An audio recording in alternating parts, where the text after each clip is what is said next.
taken about 25 leaves in the last 24 hours. Is that good for you? Good for your stomach? No? All right. Just wondering. The XFL Gambling Podcast Week 4 preview and picks episode on the Sports Gambling Podcast Networks presented by WynnBET. WynnBET's now live in Arizona, Colorado, Indiana, Louisiana, Michigan, New Jersey, New York, Tennessee, and Virginia. From boosted same-game parlays to live in-game odds, WynnBET is what you need to win. Sign up today. Bet $100. Get $100 free bet at sportsgamblingpodcast.com/WynnBET. That's sportsgamblingpodcast.com/WYNNBET. State restrictions apply. We're also brought to you by the SGPN merch store. Yeah, you see this sweet ass college basketball shirt? Yeah, you can get that. You can get the XFL as well. Head over to store.sportsgamblingpodcast.com and use the promo code MADNESS for 10% off orders of $40 or more. Hey, this is Derek Stevens. I'm the owner of Circa Las Vegas. You're listening to SGPN. Let it ride.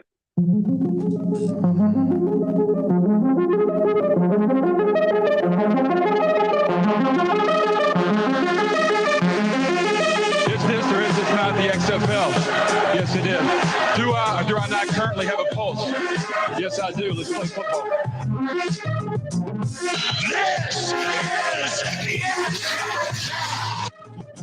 This is the XFL Gambling Podcast. Yes, week 4 preview and picks edition. Oh man, another week in the books coming up here. Surprised we made it to week 4? Surprised? The league itself? Yeah. Or us individually? Both. Because I think we're all on fumes, but now we're thriving. We are thriving. I'm coming off a 3-1 week. Yeah. 3-1 week. I'm feeling good about myself. If you're wondering who the hell you're listening to, well, my name is Colby Swinging Database Dan, aka Pick Dundee. That's not a pick. This is a pick.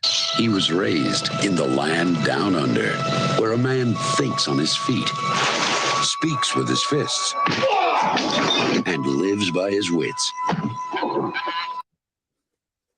I know the human being and fish can coexist peacefully. I smoke and I drink and I don't have stress and I'm healthy.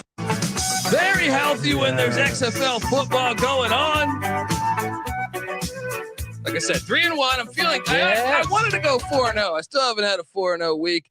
I am joined by my co-host. Give it up for, they call him the man in the box. All right. And you should check out his podcast, Bottom Line Bombs. You should subscribe over there. Give it up for CJ Sullivan. How you doing, CJ? Beautiful, DJ Dundee. Thank you. But that was even an abridged, reserved introduction because I know we have a guest on. You had to hold things back. It usually lasts another 20 minutes. I still got you. It was beautiful. I love it. I still got you. I love it. He's the kind of guy that would drink a gallon of gasoline so he could piss in your campfire. You could drop this guy off at the Arctic Circle wearing a pair of bikini underwear without his toothbrush, and tomorrow afternoon he's going to show up at your poolside with $1 million smile and a fistful of pesos. $1 million smile and a fistful of pesos. That is CJ Sullivan. Oh, man.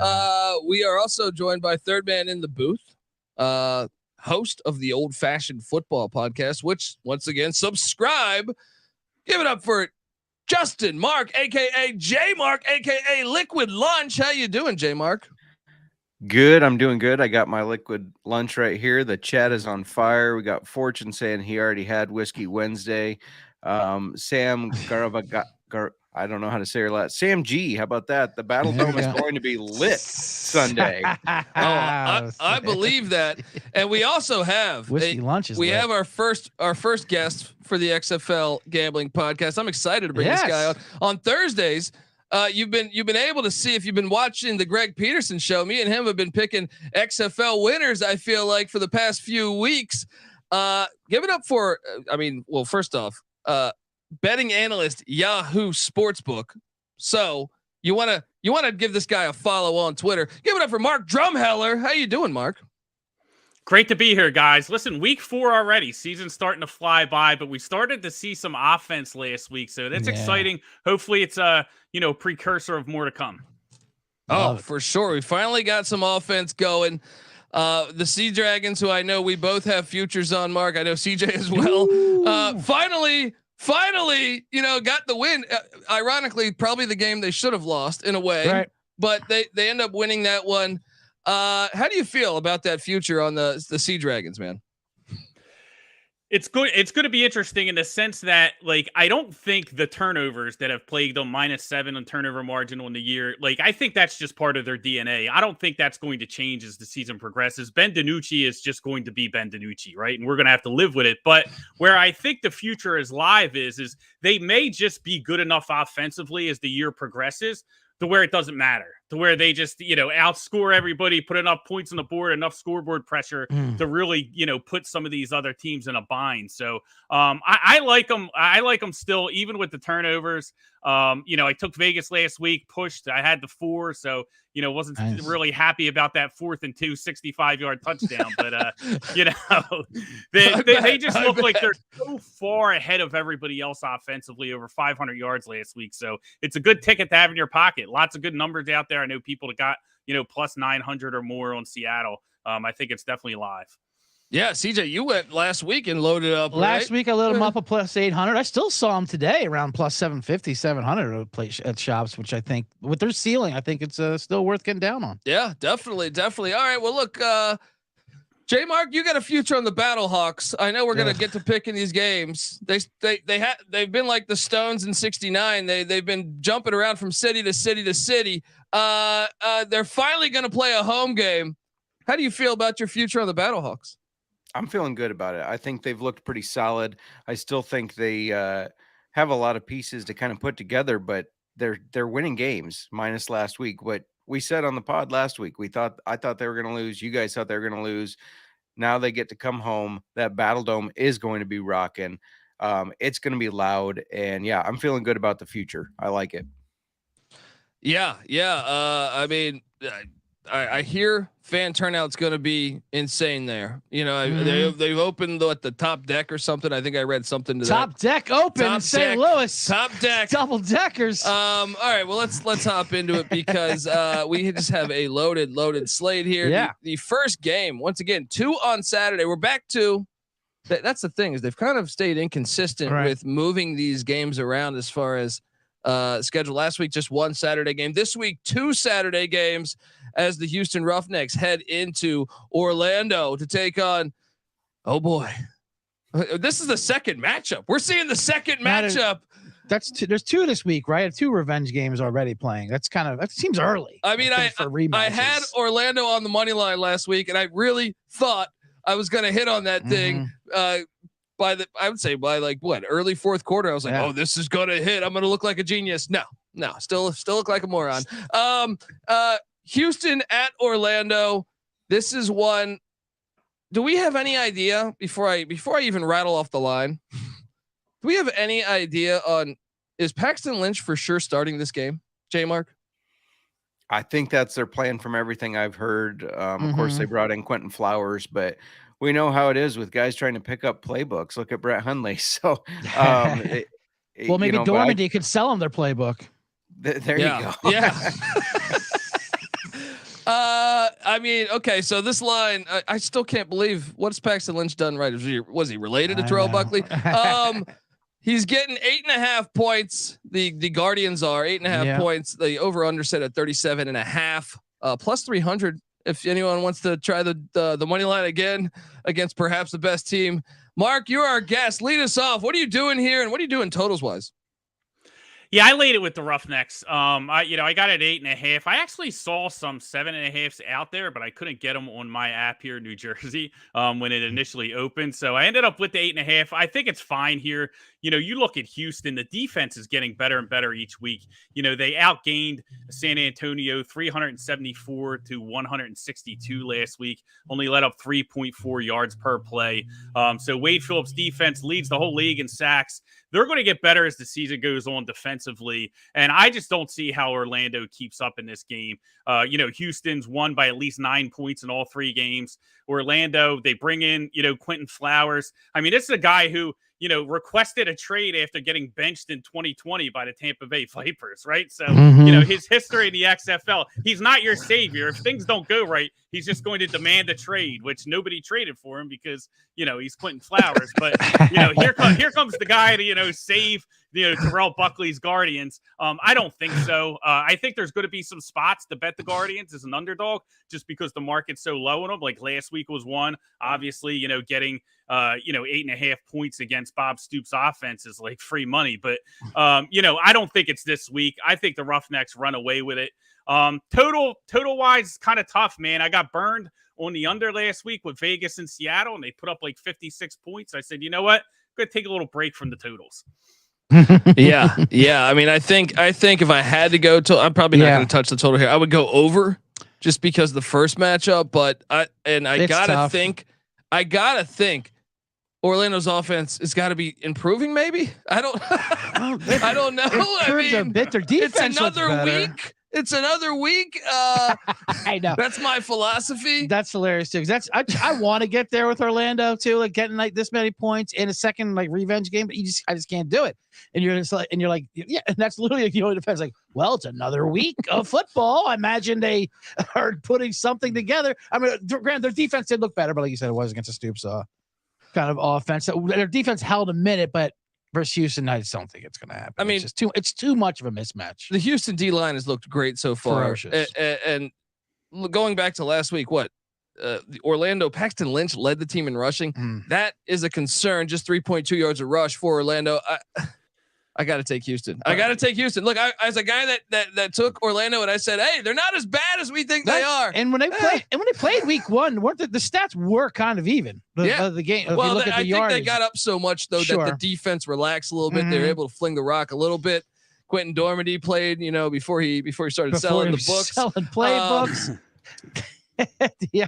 So do you have a feel on the over under, CJ? I would lean under actually, just because of I don't think Orlando is going to do can do anything against Houston's defense at all, and their offense. Their offense is just a disaster, and it's a question mark. At least the bad offenses, what's going to happen. Orlando, you have no idea who's going to be out there from series to series. Their offensive linemen are trying to change the plays in the huddle.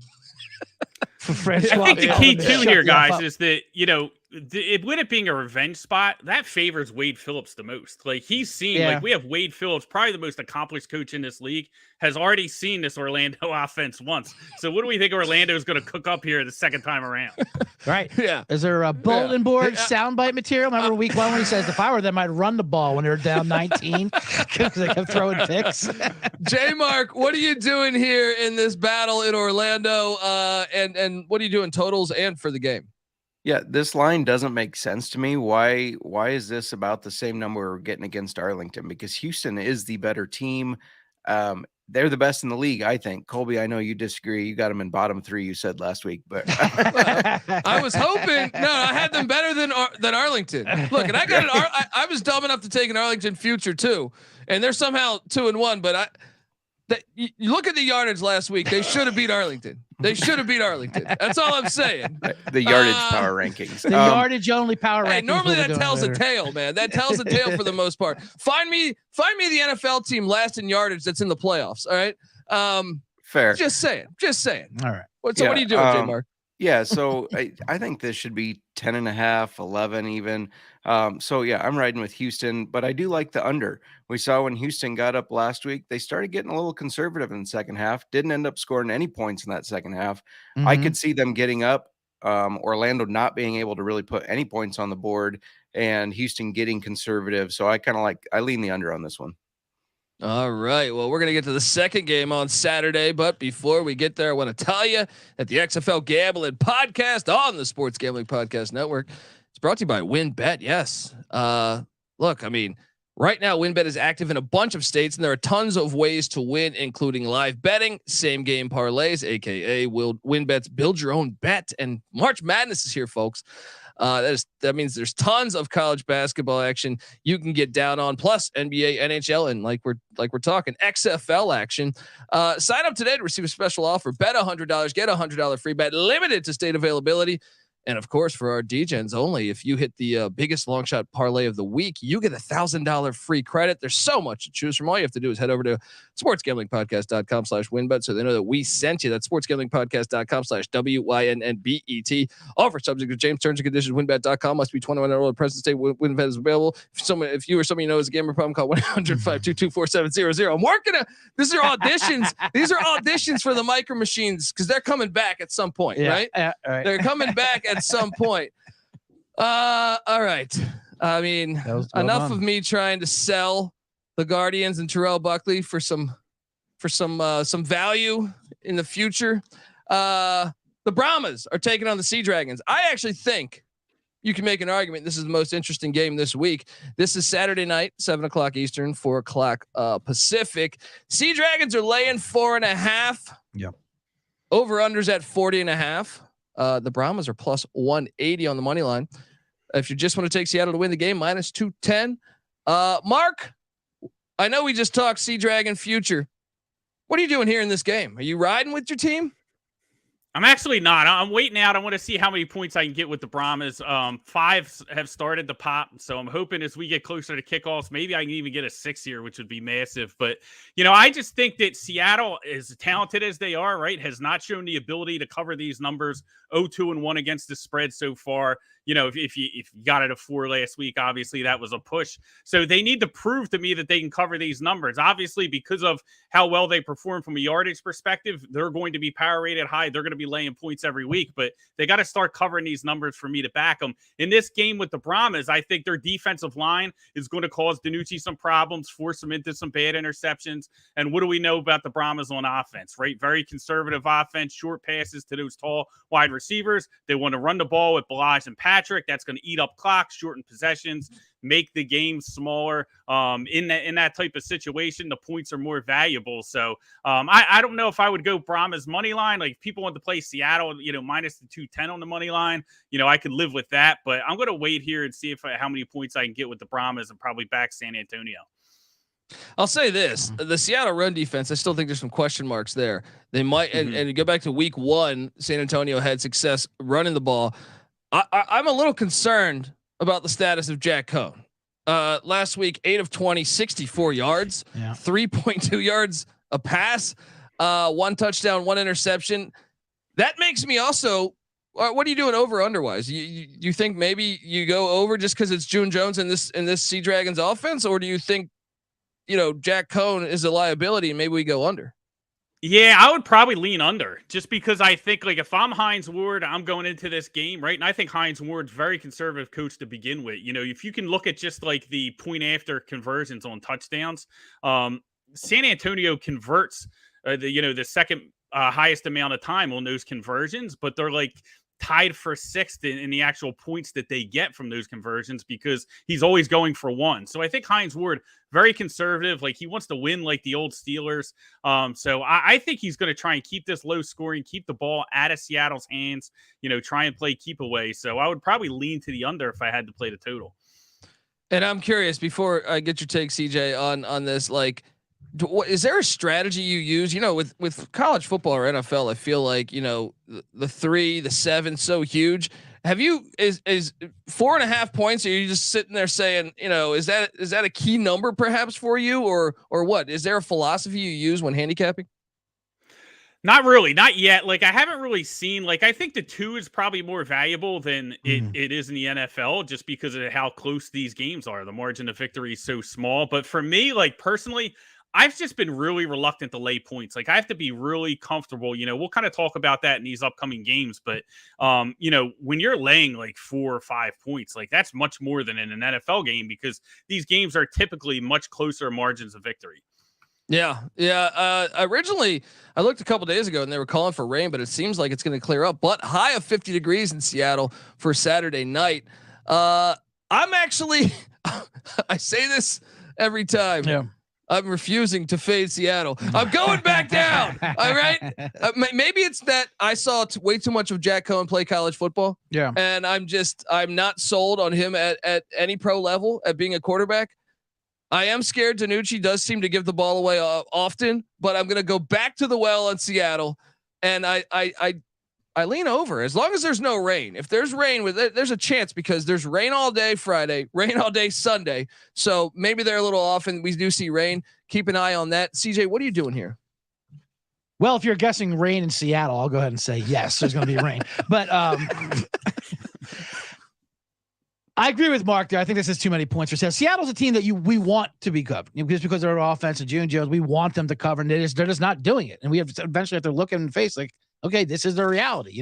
They're sloppy with the ball, whatever. They pulled out that win somehow, but like 4.5 is way too many. It'll be a lit atmosphere, but I think that helps both teams. I think San Antonio is going to. I mean, I think anytime there's a great atmosphere in this league, that both teams are going to be excited for, just because they won't have that kind of a crowd normally to play. And as far as Jack Cohn, I get it, but he had 2 good games, and last week was his bad one. Plus, he was going probably the best defense he's ever went up against also last week. True, fair point. Fair. So, that is fair. The run game, though, I think for DFS, I know we're going to do a DFS roster or lineup later. I think the run game could be a good play for San Antonio here. But anyway, continue on, man. Absolutely. So I think I want to, and like you said, they have great rushing attack with Patrick. Although that goal line offense last week versus Houston, how they. That play calling where they just couldn't punch it in cover like gentlemen. So I would go 4-0. So I won't hold that against them. I'm going to take San Antonio plus 4.5, and 40.5 is a high number. And I think that's definitely a reflection of what we just saw last week with, with the way Seattle went off in a Vegas game. Nooch with the Nooch, and he threw some Nooch bombs. And Josh Gordon's emerging. I mean, do they have anyone that can guard him? Beyond emerging, right? No, absolutely not. But at the same time, Nooch throws the ball plenty around. Everybody eats with Nooch. Offense, defense. He's a true Italian Democratic quarterback. Yeah, everybody eats at a Nooch offense. J Mark, what are you doing here? Are you on my side, or you riding with CJ and Mark? What are you doing, man? I am on your side. I can't fade Seattle yet. Right. I think, this has been the best looking offense all year. Last week, they really started clicking even more so. They stepped it up another notch. They even had the run game going. Morgan Ellison going over 100 yards.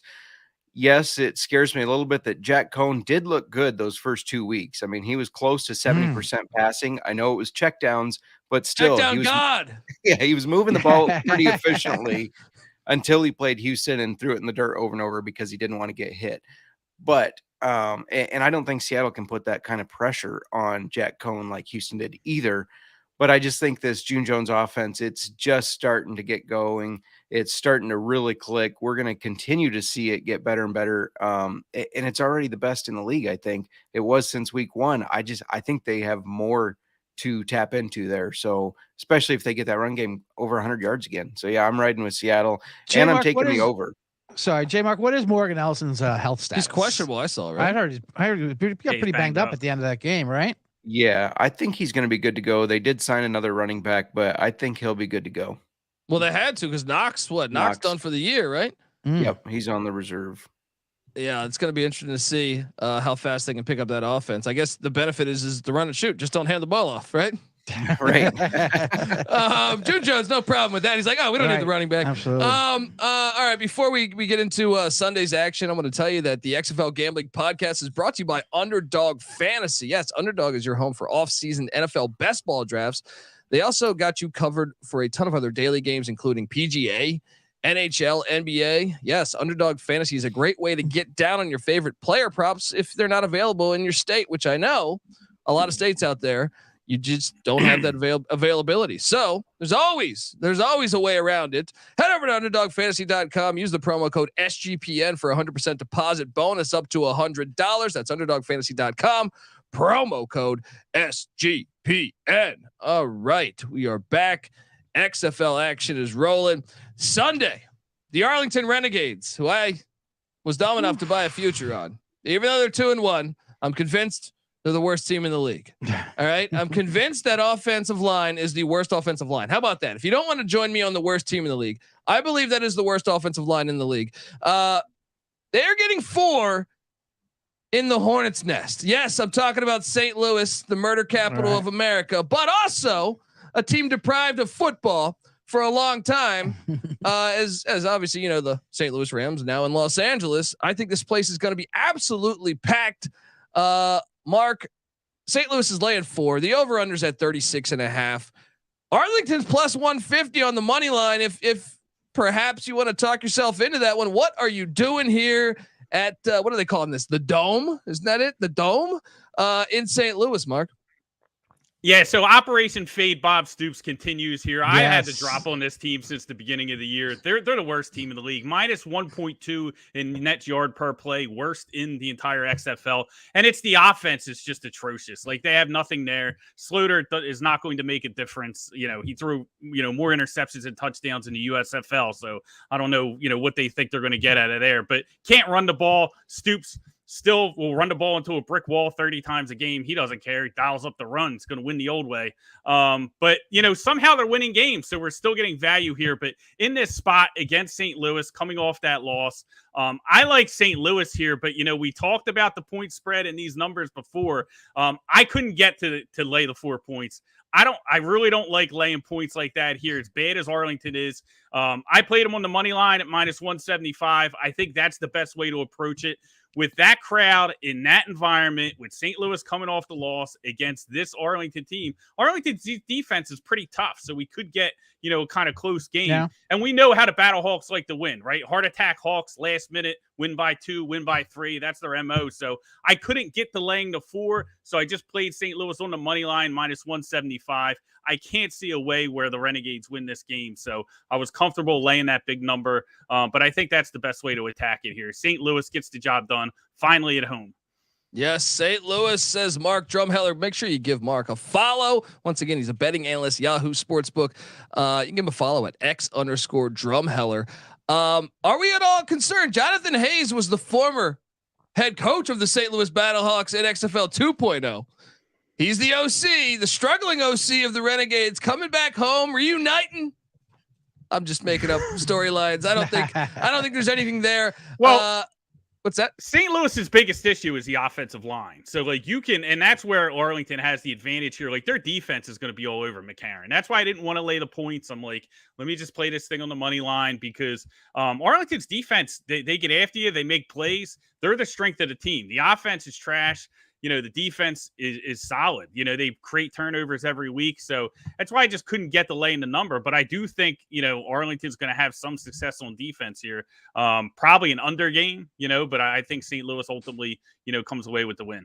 Yeah. And Mark, the one place on Thursday nights on the Greg Peterson show, when me and you have been on, I've said the one place where I actually think, a home field advantage might dictate a point or two is Washington D.C. at Audi Field, but we haven't seen a home game in St. Louis here. Do you think that could be something that we could adjust spreads because they might have a real home environment? You think? Yeah, I definitely think so. So there are three teams that I targeted before the season that I think are going to have significant home field advantages. Like I think San Antonio with the Alamo Dome, like that place was rocking too. If you remember back in week 1, they should have won that game against St. Louis, but they had that collapse that got all over Sports Center. But yeah, I think it's here. I think this might be the strongest in St. Louis. We're going to see what it looks like. And then you, of course, have DC. DC probably the funnest crowd, right? If you're going to go to a game, you want to go to DC. Oh, yeah. Here, take the lemons, the whole 9. But, but I do think San Antonio probably will have one as well, and the middle of the pack, you got Houston and then you got Seattle on a talent level if they can ever figure out the turnovers. But then that middle of the pack before you get to Arlington and Orlando and the dregs of the league is really kind of tight. So I do think home field advantage does matter in those matchups. For sure. Look, I have a future on Arlington, so I'm gonna. This is what I call somewhat hedging. I am gonna lay the points with St. Louis, laying the 4. You're gonna do 9 consecutive weeks of hedging. Oh man, hope you're subscribed to the XFL Gambling Podcast with my 9-week hedge plan. I'm laying the 4 with St. Louis. I just feel like the momentum of this stadium, the crowd, and the fact that I don't know what The Rock had against them playing a home game in St. Louis. Was it the Blues? Was it the hockey team? Yeah. I don't even understand. But why we're in week 4. They're the only team playing their first home game. It's wild to start off with 3 straight road games like that. And knowing ahead of time that this is the one crowd that from XFL 2.0. That was really one of the better crowds. I would have tried to play into it early in the season, but hey, that's why I'm just hosting a podcast. I am going to lay the points though with St. Louis. I call me crazy here. I think the under is the play in this one.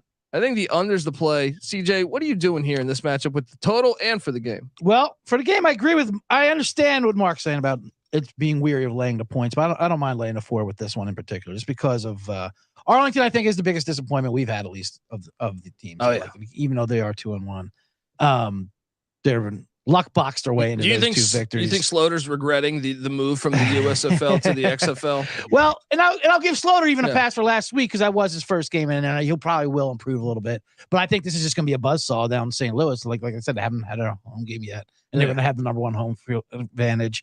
And AJ McCarron's kids are going to be able to watch them beat Arlington.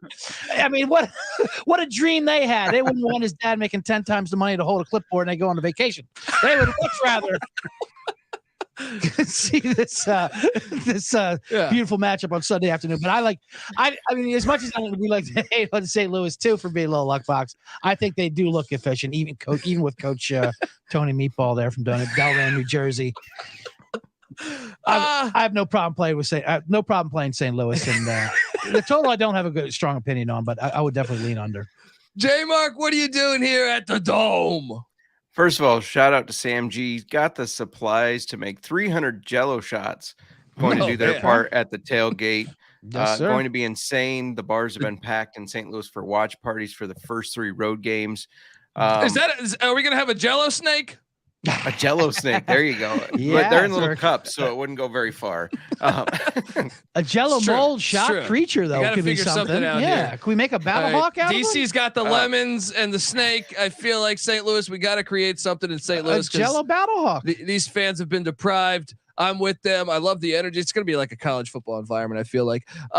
J Mark, though, continue on, my friend. So I know you hate domes, but they hold that sound in. 30,000. When's the last time Sloter played in front of a hostile crowd of 30,000 people, especially in a dome? That wasn't even in college because he went to Northern Colorado. That was probably in high school. Yeah. And I think that's truly going to affect the game. I think this is the one place that's going to have a huge home field advantage. I think it's going to rattle Arlington. It's going to rattle their offense, the cue for the plays. He's going to be trying to listen to his offensive coordinator while, the analysts are telling us what the play is and all that stuff that we don't want to listen to. But you guys know I'm big on the Battlehawks. I think they're one of the better teams, and so I think they cover I think they route this team. I think this is a show up for the crowd, show up for those home fans that have been deprived of football, and just blow Arlington out and rout them. I like the over. I think there's going to be a lot of points by St. Louis, just a little bit on the other side of the ball here, and give me St. Louis to win this by a lot. There we go. There we go. All right. Go with the sticking to his future. 10 Jello shot pick on that one. That's right.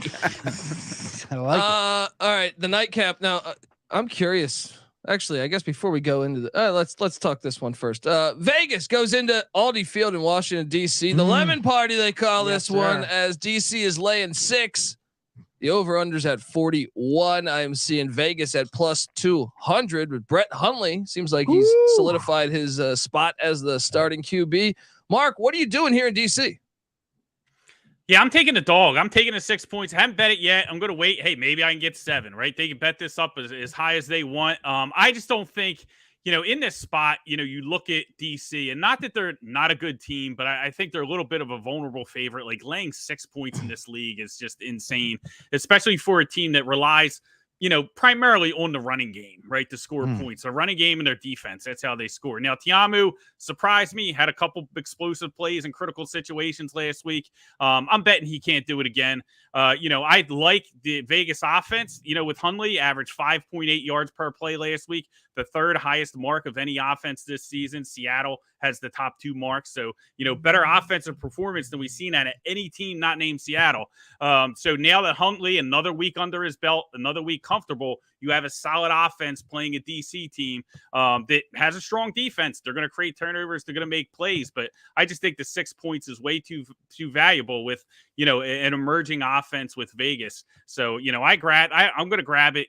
If I get more than 6, fine. But if I get 6, I'll just play it that way. Yeah, no, I think you're right. I think, look, and we have DC futures. I'm I grew up in the DC area, so I am all about the experience there after what has happened in the NFL with the pro team.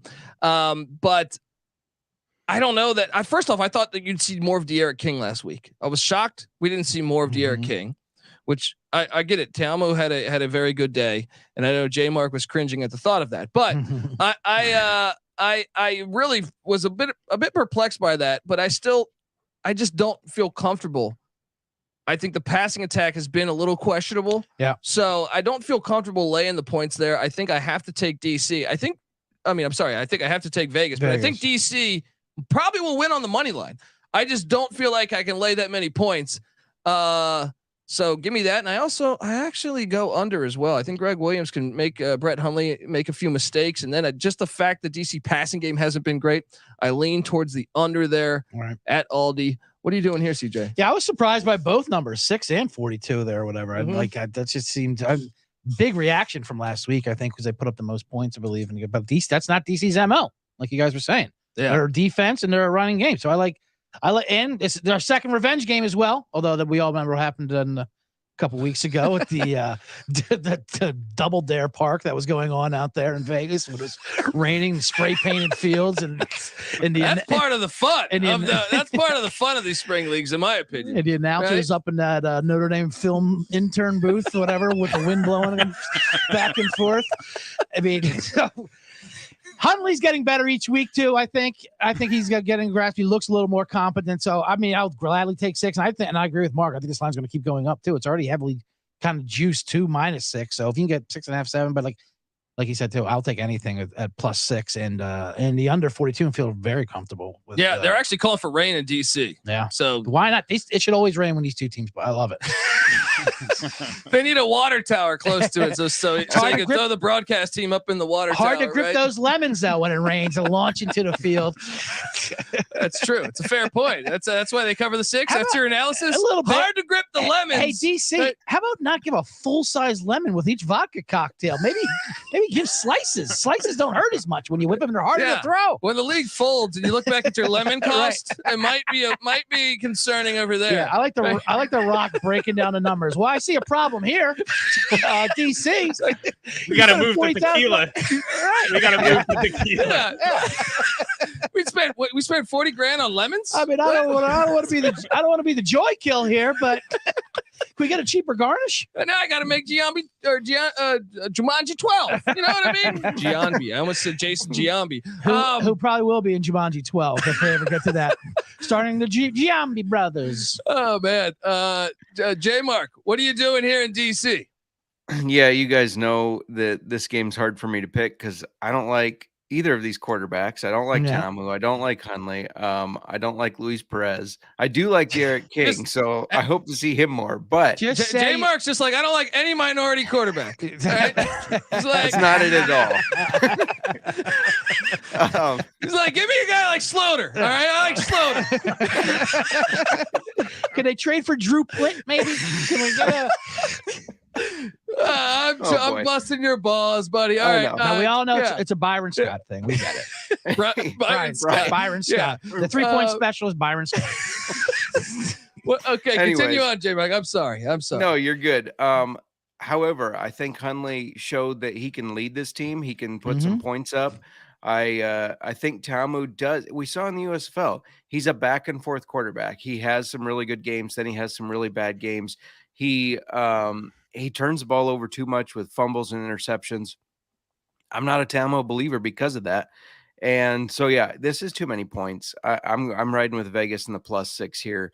I think this is a 3-point game either way. regardless of who wins the game. I think it's a 3-point game. So yeah, I'm taking Vegas and I'm taking the under. I think it's going to be slower than people think.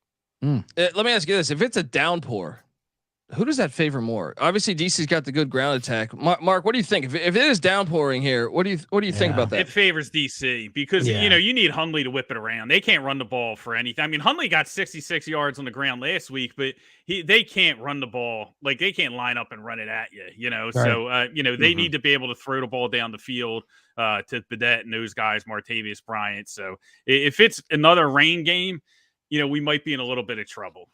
Yeah. We might be like live bet out of this one. Right. But hopefully the forecast holds up. And it's not. And listen, it's like rain is fine, but like what they experienced week 2 in Vegas, it was like the middle of a tornado. There's like, wind and, the towers are blowing over and, nobody could do anything. It's just line up and get creamed. So, we're going to hope for a little bit better weather, but I do think Vegas is the side with the points.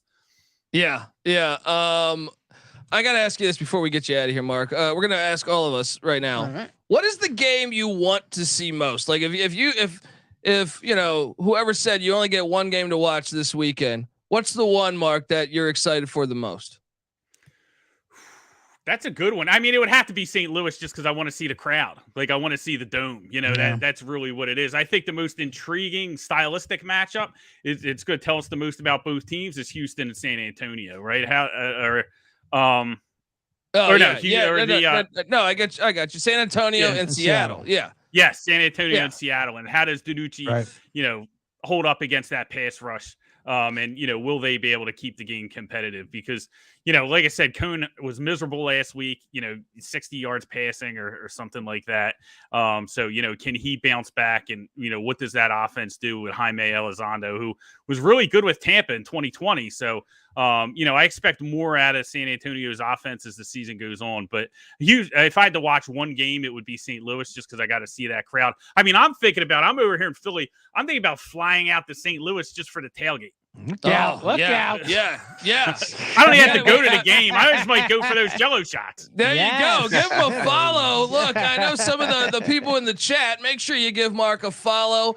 CJ, what's the game you want to see most? Not to coattail everything, but I want to see this crowd in St. Louis, especially they're opening up the top deck, the double decker, the dome. It's just a weird scheduling how they've been holding off maybe the number one crowd support for a month and edging them, if you will. Don't understand that strategy, but maybe it works out to their favor. J Mark, what's the game you want to see most? Yeah, it's the Battlehawks. I want to see this crowd. I want to see them get loud, and this is going to be the biggest crowd we've seen so far in the XFL. So I want to see how the players react and respond to that. I guess I'm in the minority saying I want to see my Guardians. They got Quentin Flowers. Yeah. Quentin. Anyone that says I demand a trade, all right, when they have no value, I respect. All right. They double down on himself. I demand a trade. All right. To where? The Walmart to work there. Anyway. Shout out to actually the game I really want to see is probably the Seattle game Saturday night. Yeah. All right. Saturday night. I'm very excited to watch that game. All right, Mark. Well, we appreciate you. Everyone, make sure you give Mark a follow. Once again, you see it if you're watching on YouTube. By the way, XFL Gambling Podcast live from YouTube. Make sure you subscribe to our YouTube channel. But yeah, give him a follow at X_Drumheller. Mark, appreciate you, and please come back and pick games with us again. Absolutely. Let's do it again, boys. Best of luck this weekend. All right. There we go. Thank you. Take care. Have a safe flight to St. Louis for those Jello shots. Yeah, those Jello shots. Loading up on those, man. Let us know if you make it out there. All right. That was fun. Yeah. That was fun, man. He's knowledgeable. He's got around. Yeah, he's a little too much information, if you ask me. But that's all right. That's fine. That's fine. I get it. That's how you make your living. It's like you'd rather be in the dark with Dundee saying, "Hey, Terrell Buckner's got something going." The dark with Dundee. Guys, we have to talk DFS here. All right, it's the DFS segment on the show, which means I guess I'll give us some type of music here to get us excited about the DFS side of things. Because I believe CJ, and maybe even J Mark, hit for cash last week. Oh, there we go. Ship it. Yes, this is the DFS music that I just came up with.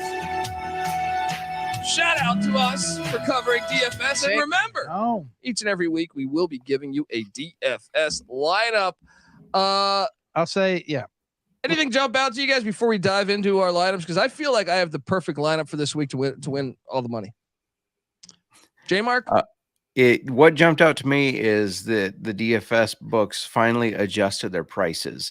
It was a little trickier to build the lineup this time. Yeah. You couldn't just slot in the guys that are continually putting up the biggest games, because they did start to adjust the prices a little bit. This is the first time I've seen kind of a bigger adjustment. So it was interesting. They finally, like week 4, they're like, oh shit, we're making this too easy. Something like that, because they did make an adjustment. So it was a little trickier to me, but yeah, I like my my lineup as well. Shout out to our listener on Twitter. Kitch said, weekly listener to XFL SGPN podcast. Your DFS picks have been fantastic every week. So if it's your first time listening, we got people that have been listening every week and liking the lineup. So nice. Get your pencils out and write them down.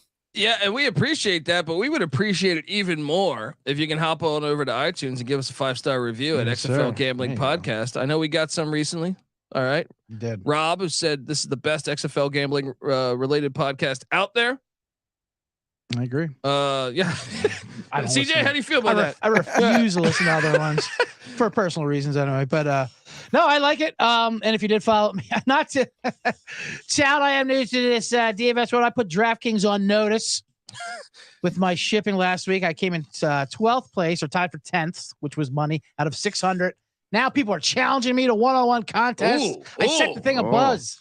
People are aware of CJ bombs out there on daily as I brought in $75 from my $12. $75. You fill out the tax information from my $12 contest. I probably should have said that publicly, huh? All right. Well, look, I've won money 2 out of 3 times, but I got to be honest, I'm a bit envious of your $75 because I walk away with like 15 to 20 or something like that. 2 out of 3 weeks. 1 week I gave you a 0. That was I believe that was week 2.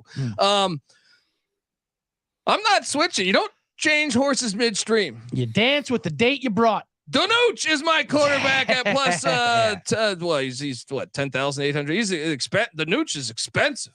Yeah. What did Dion say? I'm bringing the Louis. I'm bringing the Danucci. All right. Give me Ben DiNucci. Is anyone else following in the footsteps of the number 1 offense in the league? I know. I'm sure J Mark is my only way to go not to pick the DiNucci is because I believe everyone will have the DiNucci. I thought about going Huntley, but the rain scared me off. That's funny you say that. That's who I went with. I went with Huntley. 10K. Yeah. He's an even 10K, which is actually a little expensive for him, but he's starting to look good. And I like the revenge angle coming in and the rain and Mark just let us know. The rain's not gonna be the worst case scenario. As long as it's not that Vegas tornado storm, whatever the hell is going on there, it should be okay. And they don't run. And what I like about Vegas, they just don't run the ball. They just refuse to do it. Yeah. You know what I mean? So if Huntley, if there is gonna be running, it's gonna be Huntley. So I like his all around game there.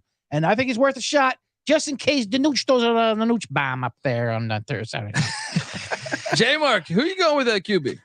Yeah, so I will. I'll preface this with I'm definitely going to have some Nooch Pearson stacks. Okay. Because I do multiple lineups, but this is the one that I thought was the most well balanced, and it starts with AJ McCarron. I think they're going to really light it up. You know, I've been outspoken about the fact that I think this is going to be a lot of points. So yeah, I'm picking McCarron 10,700, second most expensive quarterback behind the Nooch. Wow. But yeah, save me a couple $100 there. J Mark's like, I made money last week, turned in 75 lineups, but I made $12. All right. No. I made an $8 profit off of all my lineups. All right. It's like when Jimmy the Greek would bet on every horse just to get himself winning. Like, I got the winner, and he'd slap his tickets down, even though he'd lose money on it. But he wanted to feel that winning feeling. I get it. Yeah. I get it. Mark. Yeah, you got to do it. No one doing Brandon Silvers, even though the Houston offense had success against Orlando. He's my guy every week. He looks like the most competent quarterback as well, and he is a great pick there. And I wouldn't, but they do kind of shut it down too, like what J Mark was saying before. Like, you know, what I mean, they were up big in halftime, then they kind of get conservative with it. It's still, I don't know. I don't know. Just throwing that out there. The undefeated Roughnecks quarterback, undrafted in this week's DFS. Running back wise. Well, I'm going back to the well. Brian Hill. All right. I think there's opportunity. I think this game's I'm with you, J Mark. I think this is gonna be give me like a 27 to 12 final score. I think St. Louis is gonna lay it on them, and I think the ground attack is gonna be all the difference in the world. Brian Hill at $6,600. What do you think of that play? Who'd you go with? I like Brian Hill. I think Abram Smith is a lock play at running back this week, just because he's 8,400, but Vegas, they can't stop the run. Morgan Ellison went off on them last week, and DC, that's exactly what they do, is run the ball. Abram Smith, he's number one pick. He looks like an RB1 out there, like he just looks like the guy, the bell cow. So I think, and especially if it does rain, does have bad weather, kind of to back up my Hundley pick, I think it's going to be a steady diet of Abram Smith. I like it. He was on my roster a week ago. J Mark, what are you doing here at the running back spot? Yeah, I got Brian Hill as well. I know that's a little counterintuitive with having AJ McCarron as my quarterback, but he receives the ball. He receives the ball out of the backfield as well. So yeah, I think they're going to get up big. McCarron's going to throw 3 touchdowns. Then they're going to run the ball down their throat. That's how I think the game's going to go. So I'm throwing a bunch of St. Louis guys in this lineup, but I feel good about it. There we go. It could be live and die with the battle. I know. I was just gonna say it should be at that Cardinal Stadium. Was that Bush Stadium? They should be playing that game there. It could be. It could be a devastating. I'm just saying. Sunday at the J Mark household. The whiskey lunch might start early if somehow if St. Louis doesn't pull this off early Sunday afternoon. Or it could start out, if his wife finds out he's got $5,000 going in DFS plays in the XFL. You did what? On how many Battlehawks? Why did you stack so many Battlehawks? To cause the law. How could I not? Come on. Oh man. Wide receiver for me. I did stack it up, man. Yeah. All right. And I'm only going to release one right now because that's what I do. We go one at a time here on the XFL Gambling Podcast. Highest paid receiver. No. Ja'Cory Pearson is my guy. I want the slot guy. I know Gordon's stealing all the headlines. Game winning 4th and 2. No, I meant your highest paid receiver. Oh, yeah. Oh, I'm sorry. That's how we do it, right? Went over my head. Over my head. Ja'Cory Pearson, every week I roster him because I want the slot. Yeah. I want the slot in June Jones's offense. Did you roster Ja'Cory Pearson? And he has 36,000 targets between 3 games, it seems like. I did not. I went with my stack, a Vegas stack of Jeff Bidet. He's at 9,700, but he's for some reason they just don't want to throw the ball to Martavius Bryant or Geronimo Allison. So you're really talented. These NFL you're a decoy. players. We got you on this roster as a decoy. NFL, just NFL wide receivers. You stay out there and let them know that you play in the NFL, and we're gonna just give Bidet every goddamn target there is because no one's ever heard of him. And whatever. So I think I like that. I like that stack on Sunday night there. Hundley and Bidet. J Mark, who's your top priced wideout? Yeah, I had to sprinkle in a little bit of Houston here. So Jontre Kirkland, that guy's a beast. Love his vodka at Costco. That Kirkland whiskey is all right too. Kirkland is he seems to be the go-to guy. He's becoming the go-to guy over Burnett. And I think he's just going to keep getting looks. He was a beast last week. I think he has an opportunity to kind of really take a step even more forward against these the Guardians. For sure. 2 touchdowns last week. He was he was my key guy for my huge $75 winner, I think. All right. Well, look, I told you guys, I tipped my hand. I stacked wideouts with the Sea Dragons, but I didn't go with Gordon. Okay. I went with Blake Jackson. 5 catches, had a touchdown. And look, I think Gordon's going to get some double teams. He's the NFL guy. He's the decoy. Yeah. And Pearson and Jackson are just going to, catch the ball all the way to victory lane here for old Pick Dundee. So I'm all over Blake Jackson. 7,500 I think is a reasonable. Look, the high octane offense, the number 1 offense in the XFL. I want action. And especially with their running backs dinged up and bringing in new guys, they're going to throw the ball even more. Yes. Give me the wideouts of the Sea Dragons. CJ, what are you doing here in the second spot? The second spot, this is our flex, right? We can flex out anyone there, I believe so. My second highest receiver, I'm going back to the steady hand of Sal Cannella. And especially with Slaughter, with whatchamacallit. Yeah. Slaughter's return. Slaughter's return, I think, helps Sal. I'm willing to He welcome gets targets, man. Yeah, and I'm willing to welcome Sal Cannella. The back O-line into our might lineups. suck, but he goes, "Oh shit, let me just throw it to Sal." So I like Sal. I like Sal coming in 7,800, and just with Slaughter coming back in there, I think that connection. He just stands out. I mean, obviously he was the number 1 tight end in USFL, and he just looks like a professional tight end out there. Yeah, and he just eats up tons of targets. I know J Mark's a big Sal Cannella fan, but with Slaughter, I think the only thing holding him back was whatchamacallit, a quarterback. Oh yeah, Drew Plitt. Jesus Christ. Yeah, J Mark. So brutal. What do you think of Sal Cannella, and what are you doing here in your second wide receiver spot?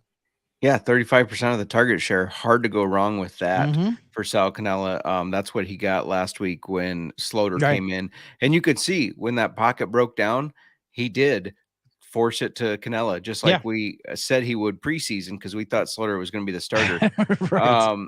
I did my stack here with my quarterback and put in Hakeem Butler. He's looked unstoppable. He's 6'5". He's a guy. How much was he? He was 8,300, which I thought was a little cheap for how much he's been dominating. Mm-hmm. I think he's a red zone target. We've seen him outspeed guys. They move him on the outside. They actually have lined him up in the slot. They move him all over the place, and he's hard to cover, especially with that size. So yeah, I went with Hakeem Butler here to stack with AJ McCarron. Interesting. You know, you guys might be able to help me on my final draft, my final player, but we'll get to him in a second. But you know, I know you talked about the run game in DC. So my flex, I had to go. Abram Smith was on my team last week, but I'm going to pivot to the DC Defenders running back from Temple, Raquel Armstead. He's undervalued to me at 4,300. If the game's going to be in the rain, I think obviously he fumbled a couple times the week before, and I think that's what hurt him as far as carries. If you go back the other 2 games, he actually got more carries than Smith in some of those situations. I am going to take a chance on Armstead at 4,300, even though yes, rain equals more fumbles, which means maybe he does that too. But CJ, what do you make of my play of the Defenders rushing attack with you? I love Raquel, love Temple. I think he had a bad ankle too. That also didn't help him go through a couple games. But you're right. He's going to come back. Well, Smith is questionable, right?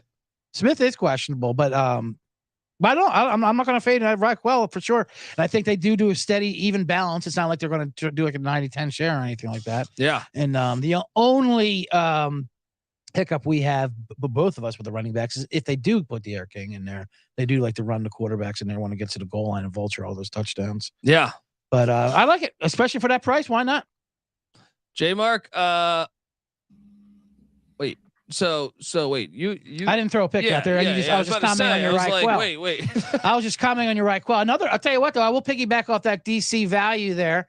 And at 4,700, I like this guy because Tamu did look a little better last week. As much as J Mark hates him throwing the ball around a little bit, he likes giving out his rushing stats as of why to fade him. Quarterback. Yeah. But only rushed for 9 yards, right, guys. So there's value, I think, on that DC passing attack as well. Just to get so I got Lucky Jackson at 4,700. Great name, great name, great number 1 guy. Name. And if you want for a value budget, and as God forbid, we look at a quarterback in his throwing statistics, J Mark, 190 and a touchdown. And he's the guy he throws to all the time. So I look like Lucky Jackson at 4,700. I think that's a great value down there.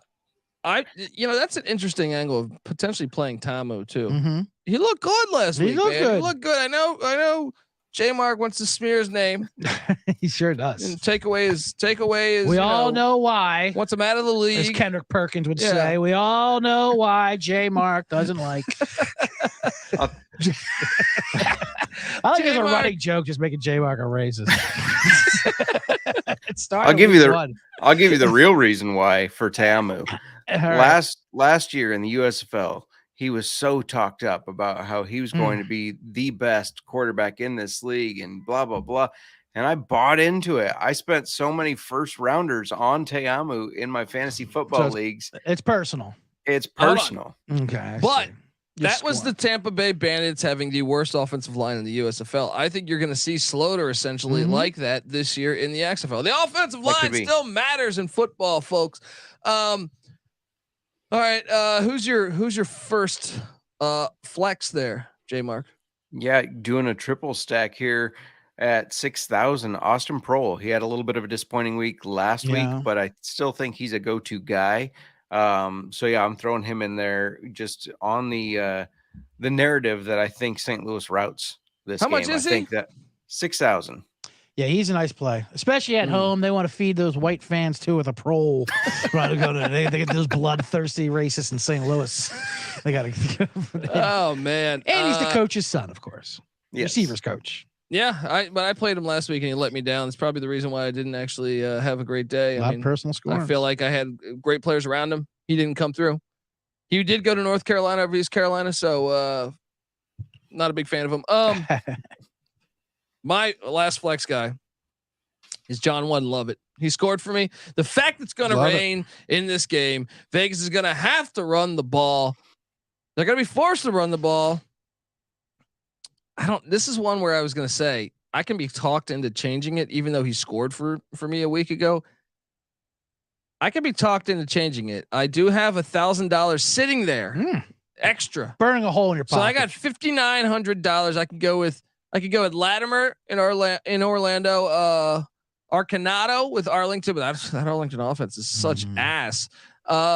I could go with Jacques Patrick. Now we're talking of San Antonio, or Jaquez Ezzard, who has been letting me down this year. I thought he was going to be good. Or Lucky Jackson. I mean, who do you guys think I should I stay with Lovett, J Mark, or should I bounce around? Well, I'll tip my hand here for my last pick in the flex spot, Jacques Patrick, as they say it. I still like Jacques Patrick, like he's a French guy or something. No, I got him at 5,200. I think they're going to be able to run the ball on Seattle. You know, we talked about that. Seattle run defense is a little, it's kind of one of their weak spots. Yeah. So I think he's probably going to get into the end zone. I think that's going to be one of the scores that San Antonio has. You just sold me. Love it. You're out of here. All right. I'm going with Jacques Patrick. Watch Lovett have twice as many points now. Yeah. Right. Well, I just like coming with a pick that you hate. All right. Here's a guy I want to replace. I've been waiting all week just to tell you this. I think this is going to be a new shtick. I'm going to do this every week. Here's a guy I'm firing immediately. Who'd you go with your last flex? Well, I also have one of those options you threw out there. I went with Cody Latimer, the Orlando tight end, at 5,600. He's just a mismatch out there. He's an absolute beast on that field. And Orlando, that's too cheap for him. Yeah, it's way too cheap. 5,600. It's because it's Orlando, and they're going to be down a lot, obviously, versus Houston. And that's all they're going to be doing, throwing it. And that's their one mismatch they have that they're going to have to take advantage of all day. And I have enough faith in what's his face to do that. I can't even say his name without fucking your guy Paxton Lynch. Paxton Lynch. I mean, he knows an NFL tight end when he sees it, and he's just a beast out there. So I think I like it. I'm running double tight with Sal Cannella and Cody Latimer. I like it. So wait, you're good. You gave away your lineup then, J Mark, right? Yeah. All did. So the defensive side of the ball, I'm still a bit perplexed why the Renegades are the most expensive defense. I get it. They're probably the strong suit of this team. However, they're about to go play the Dome in St. Louis, and it just doesn't make any sense to me. Yeah, I don't like that. The two that jump out to me that I think are very worthy of playing are the Wade Phillips defense against Paxton Lynch and Greg Williams. Sure. Williams with the DC Defenders. But also, I think I could be talked into a Battlehawk play. And that's why I'm going with the Battlehawks defense against the worst offense in the league, the Arlington Renegades. Let's go. What are you doing here with your defense? I'm going dirt cheap with my defense. And it's like I mentioned it earlier with the picks with DiNucci. Everybody eats offense and a defense. Throws the balls up for you. Throw a ball for me. He throws a ball for everybody.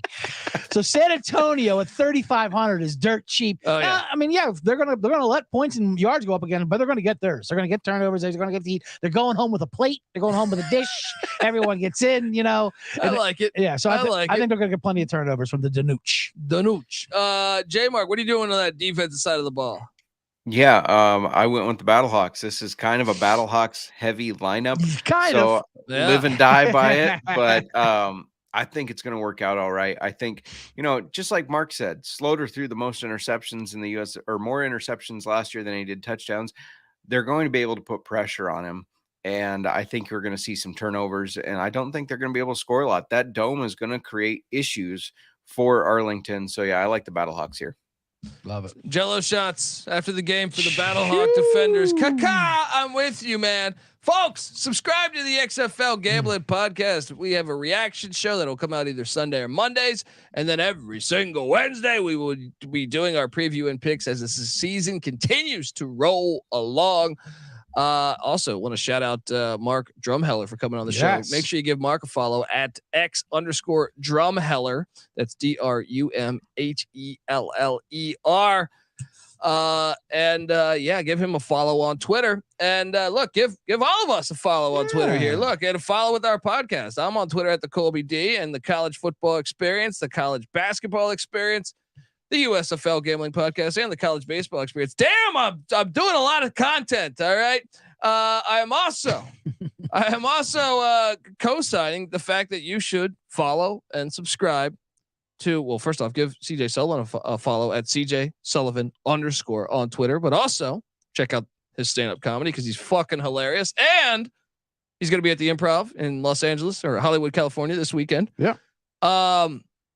But also check out the Bottom Line Bombs podcast. Yes. They call him the man in the box. Coming up after this at 3:00 live, first off-season debut. Perfect. Yeah.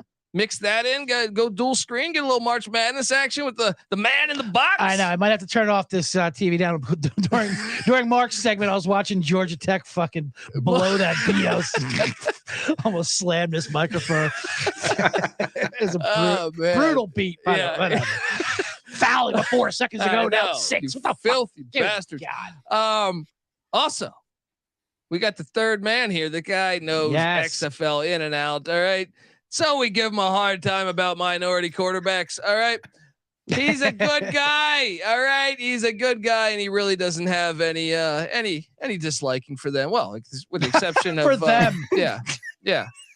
For Jordan Tamu. I'm talking about Jordan Tamu. Right. All of his names. He drafted him in the fantasy league. I get it. You've been pissed off. Look, one year I took Terrell Davis and he got injured like the first game. Dead to you. I was pissed off because it was like my second pick of the draft. Right. So I held a little bit of a grudge when talking about Terrell Davis for the coming years because he was getting injured every year. What's up? It's all quarterbacks not named Brian Scott. That's all it is, really. That's all. Brian Scott fan club. Brian Scott fan club #1 there. But give J Mark a follow. He hosts the old fashioned football podcast and the NFL gambling podcast.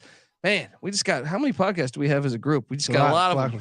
So, folks, check out all of us and subscribe. Get the SGPN app. It's free to download in the App Store and Google Play Store. And also come talk XFL football with us in the Discord, sportsgamblingpodcast.com/Discord until the end of week 4, either Sunday or Monday. We're going to try to work. Actually, it's probably going to be Monday because I don't know. We'll see because we have selection Sunday with college basketball. The studio might be in use there, but we'll work it out. We'll let you know. We'll tweet it out. Make sure you give us a follow at XFL Gambling Pod. So do all that good stuff. And until next week, this is the XFL Gambling Podcast. You better start thinking about yours. And we out of here. X marks the spot. X marks the crossroads. 2 straight lines crossing over in the middle. That's the letter you must see to find the treasure or the clue or the X-ray machine that's looking right inside of you. X is the letter without which one could